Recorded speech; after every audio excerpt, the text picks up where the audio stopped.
नमस्कार. आज आपण बनवतो आहे पारंपरिक महाराष्ट्रीयन पदार्थ साटोऱ्या. साटोऱ्या हे वेगवेगळ्या पद्धतीने बनवतात. रवा खोबरं वापरून, रवा गूळ वापरून किंवा रवा आणि खवा वापरून, नुसत्या खव्याच्या पण. तर आज आपण बनवणार आहोत मिल्क पावडर वापरून साटोऱ्या. त्यासाठी घेतलं आहे 2 बारीक वाटी मैदा, 1 वाटी बारीक रवा, नंतर अर्धी वाटी हे सारणासाठी रवा घेतला आहे, पिठी साखर 1 वाटी, मिल्क पावडर अर्धी वाटी आपण ही वापरणार आहे आज, आणि खोबरं किसलेलं 1 वाटी. छोटे वाट्या आहेत सगळ्या, आणि 1 चमचा खसखस आणि 1 चमचा वेलची पूड. पिठी साखर ही तुम्ही कमी जास्त वापरू शकता, तुम्हाला किती गोड हवं आहे तसं. परातीमध्ये प्रथम बारीक रवा घेतला आहे, याच्यामध्येच आपण 2 वाटी मैदा घालतो आहे. 1 छोटी वाटी घ्यायची, त्याचंच प्रमाण ठेवायचं म्हणजे बरोबर होतं सगळं. तुमच्याकडे कुठली वाटी असेल ती त्या साईजप्रमाणे घ्या सगळं साहित्य. आपण यात मोहन घालतो आहे. 2 चमचे कडकडीत तूप गरम करून त्याचं मोहन केलं आहे, आणि ते या सगळ्या मैदा आणि रव्यावर ओतणार आहे आपण मिक्स केलेल्या. आणि परत ते गरम आहे म्हणून आधी चमच्याने मिक्स करून घ्यायचं, आणि नंतर हाताने असं सगळीकडे चोळून घ्यायचं. असं सगळीकडे पिठाला चोळून अशी मूठ वळली पाहिजे. मग छान आपल्या खुसखुशीत अशी पारी तयार होते साटोऱ्यांची. आणि ह्याच्यामध्ये थोडंसं किंचित मीठ घातलं आहे मी, आणि 1 कप पाणी घेतलेलं आहे हे पीठ भिजवण्यासाठी. लागेल तसं थोडं थोडं पाणी घालत राहायचं, एकदम नाही ओतायचं आहे. साधारण पाऊण कप पाणी लागलं आपल्याला. जास्त घट्ट पण नाही, पातळ पण नाही, असं पीठ भिजवलं आहे आपण. आता ते 15 मिनटासाठी झाकून ठेवणार आहे आपण, म्हणजे छान खुसखुशीत होते साटोरी. बघा तुम्ही, पाऊण कप पाणी लागलेलं आहे. आता सारण तयार करूयात. कढईमध्ये 1 चमचा तूप टाकलं आहे मी, त्याच्यामध्येच बारीक रवा टाकला आहे. छोटी अर्धी वाटी बारीक रवा आहे. तो छान असा खमंग परतून घ्यायचा आहे आपल्याला. करपू द्यायचा नाही आहे, कमी गॅसवरच परतून घ्यायचा. तूप वाटलं तर अजून टाकू शकता तुम्ही.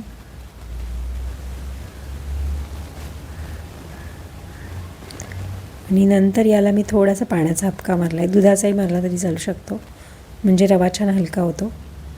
आणि परत कोरडा होईपर्यंत छान परतायचं आहे आपल्याला.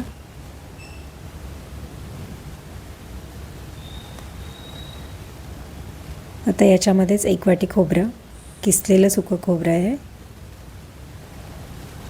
ते पण छान 1 मिनटं असं परतून घ्यायचं.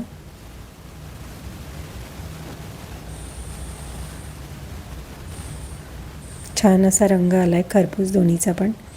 त्यामध्येच 1 चमचा खसखस घातली आहे.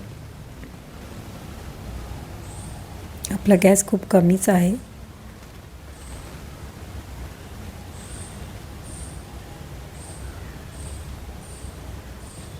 आता यामध्येच मिल्क पावडर घालणार आहे आपण. पटपट हलवत राहायचं मिल्क पावडर घातलं की. आणि त्यात 1 चमचा वेलची पूड. आणि आता याच्यामध्ये आपण 3 ते 4 चमचे दूध टाकणार आहे, म्हणजे छान मिश्रण असं मिळून येतं. आणि 1 मिनटासाठी, अर्धा मिनटासाठी फक्त परतायचं ते. परत खूप करपवून नाही द्यायचं. जर गॅस खूप गरम झाला असेल तर बंद केला तरी चालतो, आणि हे हलवत राहायचं असं सारखं एकसारखं. त्यातल्या गाठी असतील तर त्या फोडून घ्यायच्या. नाहीतर तुम्ही काय करू शकता, हे मिश्रण गार झाल्यानंतर मिक्सरला फिरवायचं, म्हणजे ते छान असं मिळून येतं. आता हे आपला गोळा मस्त मिळून आलेला आहे, गार करायला ठेवलेला आहे मी. त्याचे असे छोटे छोटे आपण गोळे करणार आहे. आणि आपलं पीठ पण छान भिजलं आहे सारणाचं. ते थोडंसं असं हातानेच मळून त्याचे गोळे करायचे.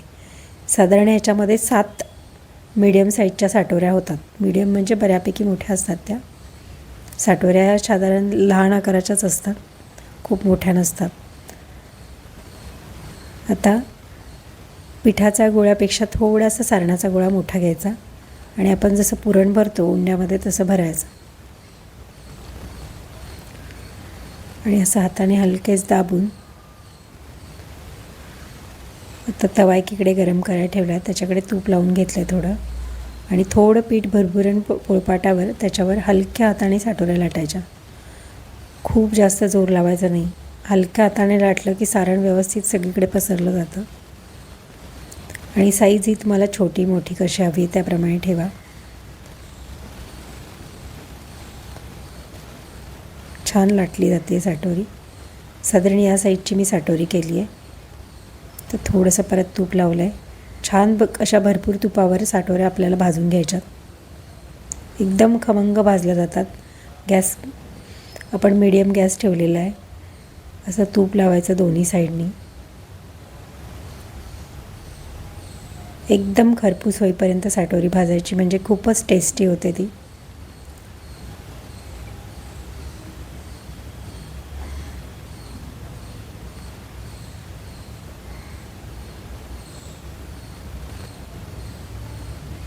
बघू शकता तुम्ही किती छान रंग आला आहे सुरेख असा साटोरीचा.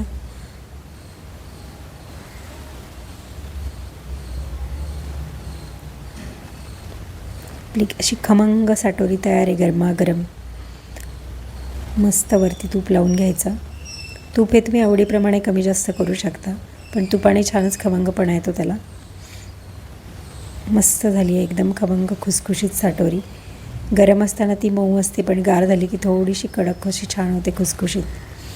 एका वेळेस तुम्ही अशा 2 भाजल्या तव्यावर तरी चालतात, म्हणजे तुमच्या साटोऱ्या पटापट होतात एकदम भाजून पण.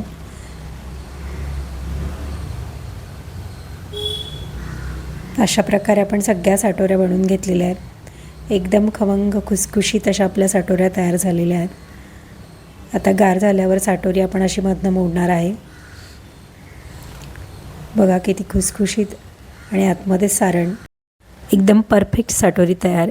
तुम्ही पण नक्की करून बघा. रेसिपी आवडली तर लाईक करा, शेअर करा आणि सबस्क्राईब करा. थँक्यू.